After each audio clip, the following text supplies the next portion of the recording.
What's going on, you guys? Broken Prophet here with, of course, my beautiful wife, Divinely Divinely. appointed. See, I was gonna say it for you. I was gonna say it for you, guys. We are both we are beat. We are both very tired. We're doing like a lot of work right now, a lot of work, but there's still more to be done.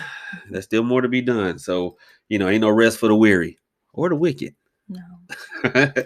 But here's the spell work video that I promised you guys, and this was actually brought on by quite a few of you who you guys will like text us or email us asking, are there any workings for like self-love? Mhm. Are there any workings for like social anxiety? Are there any workings for like to like give someone courage, things like that? And you know what I always tell you guys, and I feel you guys get like deflated, and it's not my intent. But when I tell you that we in and I'm talking traditional hoodoo, we just don't have those workings. But I came up with something for you guys, and this working wasn't designed for that, but it'll work for that. So just follow my lead, all right? Just follow my lead, and then I'll after the working, I'll tell you why it's we don't have those workings in traditional hoodoo. All right. And I had to bring Divinely Appointed on for this one because I didn't trust myself to like say these things and not be all insensitive, because I'm actually not insensitive for this one. I'm actually No. not. I mean, I don't like certain things, but I understand like where we're in now. Shit, damn. Fuck. Demonetized. All right, so all right, let's get to the work and then we'll meet y'all back here. Okay, guys, I'm gonna try to get this in here. But this is a working that can help for some of the things you guys have been asking me for. Things like self love, excuse me, social anxiety, things like that. This wasn't designed for this purpose, but you can use it for this. And after I perform the working, I'll tell you how you can use it for this. But as you can see, you're going to need 3 plates, a Bible, a black and a white candle. That was a black candle. Over time, it turned purple. And you're going to need the High Priestess Tarot card. Okay? Now, and an object of yours that you wear. All right? Now, if I can zoom in here. If you look at the High Priestess card, you see that on both sides of her are two pillars. One with a B on it, one with a J on it. No funny jokes, guys. The B and the J. Well, the B and the J come from the Bible, specifically the Old Testament, the book of First Kings. All right. Now I'm gonna perform the working, and then I'll read the scripture so that you see where it comes from. All right. So let's begin. Let me see if I can get some help with this camera work while I do the ritual work. Okay, so we have everything set up here. Now for this working, I'm actually going to use my wedding band. Because remember I said you want something that you keep on you or that you wear pretty frequently. Okay? Now what you're going to do is you're going to sit your personal item in there. You want something round or circular. So a necklace would be fine, or a bracelet, or a ring. Okay? Then what you'll do is you'll drip some of the wax dead center. And you're gonna work quickly and alternate candles.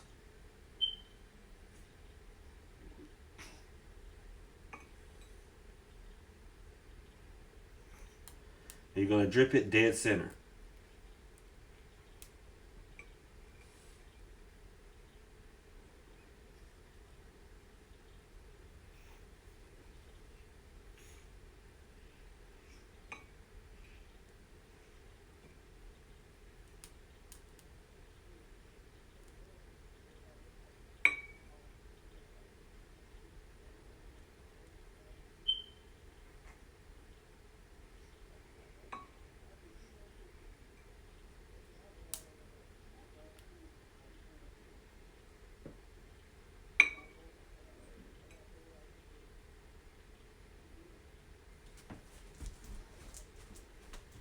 And once it's built up enough, you'll lift the personal item off, grab that wax, scrape it off, and you're going to work it.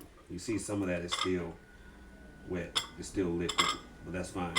You take it off, and you mold it. I mean, as much as of a ball as you can get it. Take a personal concern. I'm going to use a beard hair.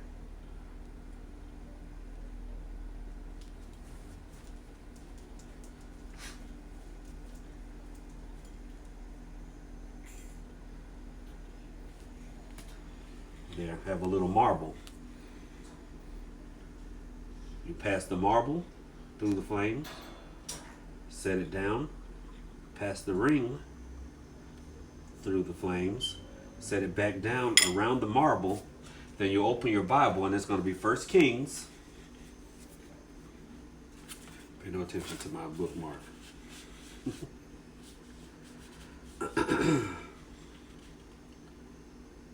And it is going to be 1 Kings chapter 2. And it's going to be starting at verse 13. And it says, and King Solomon sent and fetched Hiram out of Tyre. He was a widow's son of the tribe of Naphtali, and his father was a man of Tyre, a worker in brass, and he was filled with wisdom and understanding and cunning to work all works in brass. And he came to King Solomon and wrought all his work. For he cast 2 pillars of brass of 18 cubits high apiece, and a line of 12 cubits did compass either of them about. And he made two chapters of molten brass to set upon the tops of the pillars. The height of the one chapter was 5 cubits, and the height of the other chapter was 5 cubits. And nets of checker work and wreaths of chain work for the chapters which were upon the tops of the pillars, 7 for the one chapter and 7 for the other chapter. And he made the pillars in 2 rows around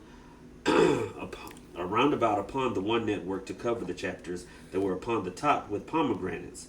And so did he for the other chapter. And then you skip to verse 21. And I'm sorry, it's 1 Kings chapter 7, verse 21. And he set up the pillars in the porch of the temple. And he set up the right pillar and called the name thereof Jashin. And he set up the left pillar and called the name thereof Boaz. Now, the importance of this work, after you've prayed over it, is the names Boaz and Jashin. One symbolizes he shall establish, and the other in his strength. So in his strength shall it be established. The ring, whenever you wear it, will augment your strength. Now, a lot of you guys are going to say, is it my physical strength? Is it my spiritual strength? Is it my emotional strength? Yes. Now, this little nugget right here, well, this is the beauty of it, of this little nugget, because that same energy will flow through the high priestess card, and she stands for wisdom. She stands for secrets and cunning. So this little nugget right here, if you were to give it to someone or place it near someone while you're wearing your ring, well, they'll be compelled to tell you all their secrets. All right. This is more high level shit, but that's what y'all asked for. All right. So we're going to go back, sit down, and we're going to talk about this work. And, we'll talk about this working, but we'll also talk about self-love work, social anxiety, and things like that, and why there aren't a lot of hoodoo spells that deal with that. So we augment certain spells to deal with it. All right. And we're back. I swear it feels like I'm telling you, these little gremlins around here, this is the second time we've started a video and then the shit just shuts down. So, but we're back. Look, we're back for y'all, looking more tired than we did in the beginning. But okay. So, like I was saying before, the ring is back on. And I was actually telling this funny joke about how Divinely Appointed don't let me keep my ring off, but then the camera shut off and I don't feel like telling the joke again. Just, listen, guys, she don't let me walk around too long without my ring. Anyway, but the ring is back on. The work is cleaned up. And so you remember I said that the ring or whatever object that you use, a necklace or a bracelet, it augments your strength. All right. And I felt like this would work for social anxiety or things like that because, I mean, a lot of times when you're feeling it, it's like, you beat yourself up for feeling that way. So if your strength was augmented, and this also binds a lot of like your faults, like too much introspection, too much judging, things like self-judging, things like that. Um, this is why I say that there are not a lot of workings in traditional hoodoo to deal with these things. Because remember, we're talking about slaves, and after the plantation, sharecroppers, still under an oppressive system. And to be honest, yes, I'm sure people felt these things back then, social anxiety, just regular anxiety, anger issues, and doubt, but they felt them, but they didn't have time to feel them. Anyone who's done time before, and a lot of y'all have, y'all won't admit to it, but anyone who's done time before knows you can't go into jail or prison like, I'm sorry, I have a gluten allergy, or it's like, can you put me? I have social anxiety. Could you put? No, it's like, man, if you don't get into population and shut up. Well, the plantation is, I mean, they were incarcerated. It was the same type of system. And I'm not saying they didn't feel it, but they didn't have time to feel it. They didn't have time to express it. Because if you back then, if you allowed your anxiety to halt your cotton picking, well, you were gone. They didn't want you. They didn't want you mixing with the gene pool, and they were hoping they could sell you to the next plantation over cheap. So, since it was not something a lot of people expressed or showed, there weren't any workings done to counter it. You don't do a lot. You don't do a lot of workings to counter a problem that people aren't coming to you about. And even, like in Palo Mayombe, I can't say there's one working that I know, because a lot of know that will deal with that, because not a lot of paleros, because we're talking about, from the Congo region of Africa over to Cuba, again, under slavery and oppression. Nobody's like, oh, I just don't feel good about myself. Nobody felt good about themselves at that time. Nobody did. So that wasn't an isolated issue that needed to. I mean, I don't know. Maybe I'm being insensitive, but I'm just saying why those were not problems that people worked on back then. So no, they're not working. I'm not saying there's something wrong with anyone who's dealing with it now, but I'm saying traditional hoodoo, that's just not something that people worked on. And I'll add my opinion, because it's what it is. I think for me, being a military member and going around the world to see like third world countries and places that still are under some of these caste systems and still having certain forms of human trafficking and everything, I think it comes down to societies that are in total survival mode versus where we're an industrialized first world country. Go. And so people just have time to deal with issues that they didn't have in history. Right. Even in the European the old world, there was still this survival mode going on. It wasn't quite industrialized. It was still pretty agricultural, and people don't realize an agricultural life is a stressful life. Yeah. It's rewarding because you know where things come from, but the crops, literally, you're living and dying by them. So when you have to work fields and when you have to, that's anybody, whether it was slavery or not, an agricultural life is a hard one. This industrialized life has created, it's automated certain things, but now we have certain human conditions that were once kind of stuffed down, now popping up. Yeah. Just like when I went to college, I got my undergrad in sociology. You look at the study of human behavior and what's happening in industrialized nations, there's just room where me and him talk about this all the time. We have lots of discussions about all types of things. Yeah. And you look at the lack of mental health care in the Black community, right? Social anxiety is a mental condition. It is in your mind. and how our people were kind of forced to like not deal with it. So you see, we're having as workers to kind of correct some of the backlash from this captivity. Yeah. Because we were forced, all of our mental issues we don't deal, because we were taught to stuff them down from 400 years ago. Yeah. So now we're dealing with the aftermath of generations of lack of good trauma care, PTSD, all types of stuff. So you're just seeing hey, now that we have social media, now that the internet's here, and that's how I say, when you're a slave, you don't have someone else's life to look at on the internet to say, holy fuck, I'm not doing shit. Right. And you know what? And I'm glad you said that, because, you know, for all the faults, when you go into like the hoods, the war zones that are still out there in the U.S. today, where I'm from, Southeast Atlanta, Southwest Atlanta, you go there, them dudes on standing on the corner. I've yet to like meet one of them that's like, man, my self-esteem just ain't where it should be.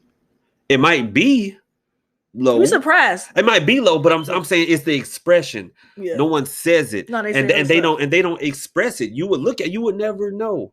But I don't know. It's like nowadays, like you said, we have so much free time, and like I talked about earlier today about technology, like isolates us so much. We have nothing but time now, and we don't talk to people. And so when we don't talk to folks, well, yeah, I think it's a dual thing where I think people have genuine mental issues, and I also think that because we have time, I think it's positive that people are starting to become more introspective and dealing with their stuff, because we don't want generations more people dealing with stuff. We don't want our community to have mental health issues 100 years from now. That's something we don't want. Not to have like group ones. We have group mental health issues. So I think it's great, but I also think, because we have this time and we're not actually going to professionals, we're not actually doing positive, like I've been moving my body more. That's a great way to take care of yourself. You know what I'm saying? We don't have those tools. So I just think that we're overdoing it. Like everything, there's so much excess in the world that even looking at yourself is becoming an excess where you're starting to get depressed. So I think we just have to dial it back and work on the stuff without obsessing over it. All right. And you know what, guys? I mean, we'll, let us know how you like this video. We'll talk about more things along this line. Maybe do a live. And yes, I said it before and I mean it. Shoot, going forward, 2020. Look, if it's Hellcats for everybody, it's gonna be work for everybody. So with that being said, the community work is only for the folks who got in.